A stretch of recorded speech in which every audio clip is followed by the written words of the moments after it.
N Prabhakaran കേന്ദ്ര സാഹിത്യ academy പുരസ്കാരം.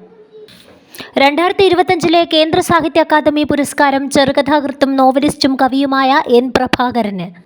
2022 പ്രസിദ്ധീകരിച്ച അദ്ദേഹത്തിൻ്റെ മായാമനുഷ്യർ എന്ന നോവലിനാണ് പുരസ്കാരം ലഭിച്ചത്. മാതൃഭൂമി ബുക്സാണ് പുസ്തകത്തിൻ്റെ പ്രസാധകർ. ചെറുകഥാകൃത്ത്, നോവലിസ്റ്റ്, കവി എന്നീ തലങ്ങളിൽ മലയാള സാഹിത്യത്തിന് നൽകിയ സമഗ്ര സംഭാവനകൾ പരിഗണിച്ചാണ് പുരസ്കാരം. കേരള സാഹിത്യ അക്കാദമി അവാർഡ് 1987, 1994, 2005, ഓടക്കുഴൽ അവാർഡ് 2019, മുട്ടത്തുവർക്കി അവാർഡ് തുടങ്ങി നിരവധി പുരസ്കാരങ്ങൾ അദ്ദേഹം നേടിയിട്ടുണ്ട്. 24 ഭാഷകളിലായി 8 ചെറുകഥകളും 3 നോവലുകളും അടങ്ങുന്ന കൃതികളാണ് പുരസ്കാരത്തിനായി തെരഞ്ഞെടുത്തത്.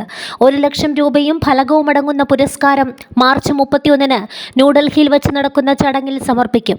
Doctor AM Unnikrishnan, doctor K Jayakumar, doctor Padmanabhan Kavumbayi തുടങ്ങിയവരായിരുന്നു മലയാളത്തിൽ നിന്നുള്ള ജൂറി അംഗങ്ങൾ.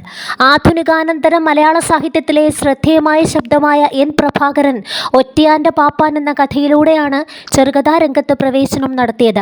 യാത്രാവിവരണം, തിരക്കഥ, സാഹിത്യ നിരൂപണം എന്നീ മേഖലകളിലും സമഗ്ര സംഭാവന നൽകിയ അദ്ദേഹം ഇംഗ്ലീഷ്, ഹിന്ദി, ഉറുദു, തമിഴ്, തെലുങ്ക്, കന്നഡ എന്നീ ഭാഷകളിൽ നിന്നും കൃതികൾ പരിഭാഷപ്പെടുത്തിയിട്ടുണ്ട്. തലശ്ശേരി ബ്രണ്ണൻ കോളേജിൽ നിന്ന് മലയാള സാഹിത്യത്തിൽ ബിരുദാനന്തര ബിരുദം നേടിയ ശേഷം ഭാഷാശാസ്ത്രത്തിൽ VI സുബ്രഹ്മണ്യത്തിന് കീഴിൽ ഗവേഷണം ആരംഭിച്ചെങ്കിലും പാതിവഴിയിൽ ഉപേക്ഷിച്ചു. പല കോളേജുകളിലും ലെക്ചററായിരുന്ന അദ്ദേഹം ഏറെക്കാലം തലശ്ശേരി ബ്രണ്ണൻ കോളേജിൽ അധ്യാപകരായിരുന്നു. മലയാളത്തിലും മറ്റു ഭാഷകളിലും ഈയിടെ ഉണ്ടായ കൃതികളിൽ നിന്നും വ്യത്യസ്തമായ അനുഭവം മായാമനുഷ്യർ വായനക്കാർക്ക് നൽകുന്നു. പുതിയ വിചാരങ്ങളിലേക്കും വീണ്ടും വിചാരങ്ങളിലേക്കും അവരെ നയിക്കാൻ മായാമനുഷ്യനിലൂടെ കഴിയുന്നു. ഏഴിനും മീതെ, പുലിജന്മം, ജന്തുജനം, ബഹുവചനം, തിയ്യൂർ രേഖകൾ, രാത്രിമൊഴി, കാൽനട, എൻ പ്രഭാകരൻ്റെ കഥകൾ തുടങ്ങിയവയാണ് മറ്റു കൃതികൾ.